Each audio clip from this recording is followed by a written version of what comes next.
Salut! Alors, aujourd'hui, je vous retrouve pour parler du maquillage. Je vais pas du tout faire une vidéo élaborée sur tous les différents aspects du maquillage. En fait, je pourrais à l'avenir, mais si jamais le maquillage ou ce genre de choses vous intéresse, je vous conseille d'aller regarder, si vous ne l'avez pas déjà fait, ce sera quelque part, somewhere, ma vidéo sur les youtubeuses beauté. Où j'ai exposé de manière un petit peu, bon bah toujours comme d'habitude, assez directe et sans tourner autour du pot ma vision de la chose, assez critique, mais c'est parce que vraiment plus le temps passe, plus je suis critique sur cette chose-là. Donc voilà, il y a ça. Il y a également une vidéo que j'ai faite en anglais il y a un sacré bout de temps sur ne pas porter de maquillage, enfin voilà. Donc la raison pour laquelle aujourd'hui je vais faire une vidéo sur le maquillage est assez brève, c'est parce que lorsque je parle de mes poils, il y a certaines personnes qui me demandent mais qu'en est-il du maquillage, pourquoi est-ce que tu te maquilles, est-ce que c'est pas la même chose, etc. etc. Alors, oh ce chat, attendez, regardez, c'est mon bébé, dis bonjour à la caméra, dis bonjour à la caméra. Ok, j'ai envie de dire que le maquillage c'est totalement différent de l'épilation. Ce qui ne veut pas dire qu'on ne peut pas avoir un regard critique sur le maquillage. Ce qui ne veut pas dire que le maquillage n'est pas impacté par les injonctions, les dictates, les pressions et les standards sociaux et sociétaux de beauté.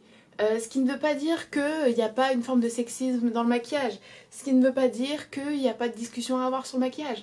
Mais comparer l'épilation et le maquillage, non. Pourquoi ? Parce qu'on parle de deux choses qui sont plus ou moins permanentes. L'épilation, c'est pour longtemps. C'est un acte qui engage sur une certaine période. Le maquillage, à moins de se faire du maquillage permanent, mais c'est autre chose, voilà, c'est quelque chose que vous enlevez à la fin de la journée. Donc déjà, il y a des conséquences, on va dire, qui sont moins importantes. Deuxièmement, la douleur, enfin, le processus est quand même totalement différent. Là, vous enlevez une partie de votre corps qui n'est pas nuisible, qui n'est pas non hygiénique, qui au contraire est là pour une raison. Le processus est douloureux, le processus peut entraîner des complications. Il faut savoir qu'il y a des complications, bien sûr vous n'allez pas vous retrouver à l'hôpital, mais je veux dire, la repousse des poils peut être douloureuse, il peut y avoir des poils sous peau, il peut y avoir des boutons, il peut y avoir des infections, surtout au niveau pubien, parce qu'en réalité c'est très mauvais de s'épiler là, enfin de se raser là, peu importe. Donc vous enlevez d'une manière douloureuse une partie de votre corps qui n'a rien fait pour être enlevé, tandis que lorsque vous vous maquillez, vous appliquez sur votre corps quelque chose qui au demeurant pourrait être biologique, pourrait être vegan et qui ne vous fait aucun mal, sauf si bien sûr vous utilisez des produits super toxiques et chimiques, et ça c'est autre chose, c'est pas de manière inhérente.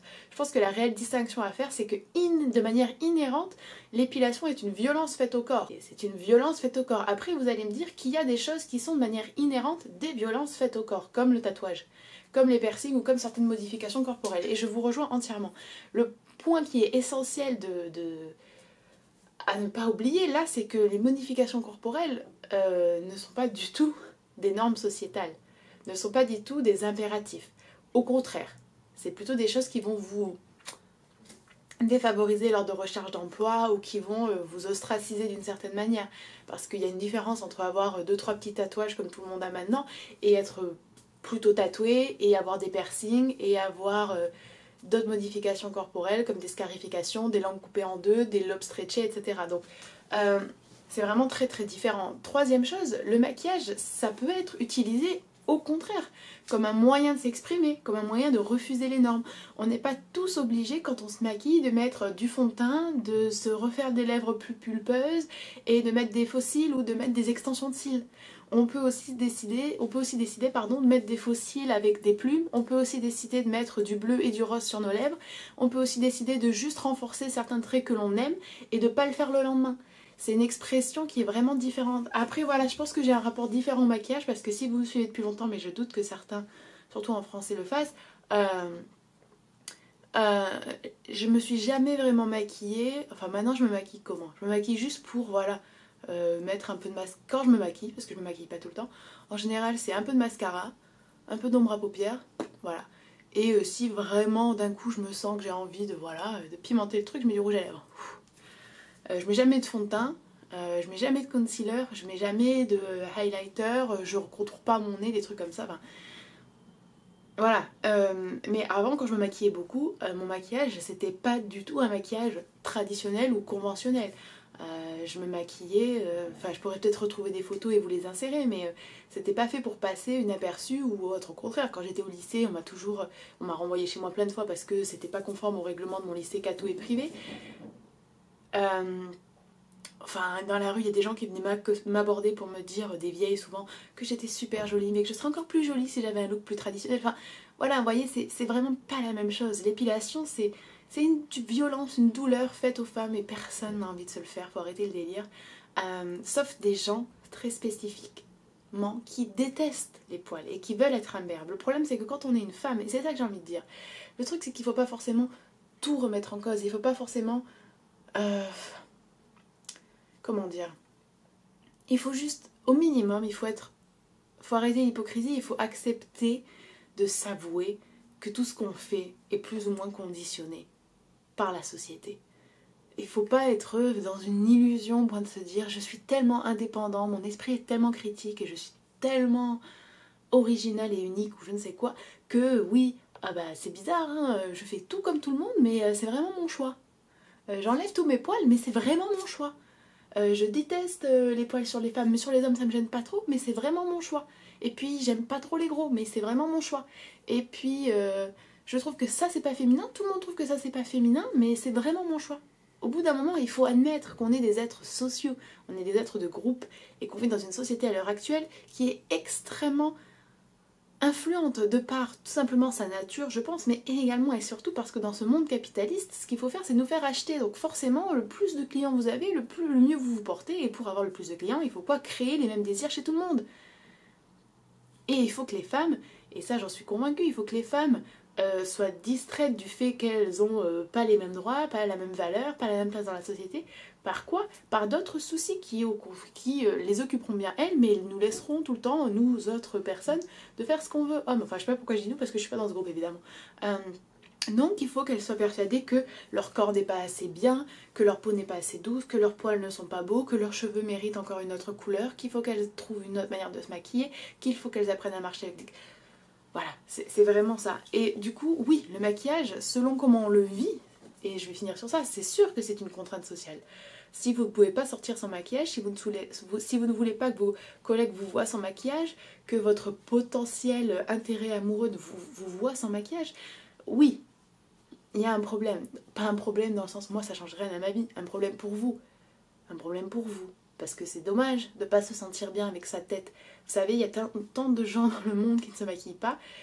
Normalement, vous vous réveillez, votre tête est bien. Et la dernière chose que j'aurais envie de dire sur le maquillage, c'est que oui, le maquillage c'est quelque chose d'extrêmement genré.